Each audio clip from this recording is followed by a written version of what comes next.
13 কোটি টাকার সিনেমা অনুদান দেয়া হলো আর ঠিক তখনই পদত্যাগ করলেন জনপ্রিয় অভিনেত্রী জাকিয়া বারী মম। প্রশ্ন উঠছে কেন 2024 থেকে 25 অর্থ বছরে চলচ্চিত্র অনুদান বিতরণের সময় দেশের সংস্কৃতি অঙ্গনে নেমে এসেছে আলোচনার ঝড়। ঠিক সেই সময়ই অনুদান কমিটির অন্যতম সদস্য ছোট পর্দার পরিচিত মুখ জাকিয়া বারী মম ঘোষণা দিলেন তিনি আর থাকছেন না এই কমিটিতে।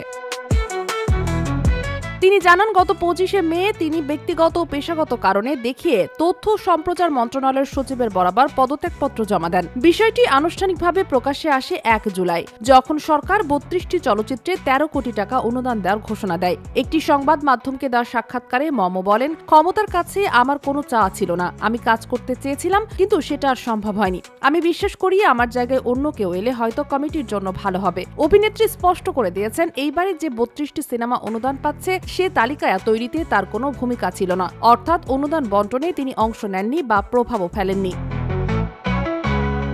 কিন্তু শুধু মম একা নন, তার সঙ্গে ঢাকা বিশ্ববিদ্যালয়ের শিক্ষক ও থিয়েটার ব্যক্তিত্ব তিতাসে জিয়া এবং নির্মাতা সামির আহমেদও একইভাবে পদত্যাগ করেছেন। তারাও ব্যক্তিগত কারণ উল্লেখ করে সরে দাঁড়িয়েছেন এই অনুদান কমিটি থেকে।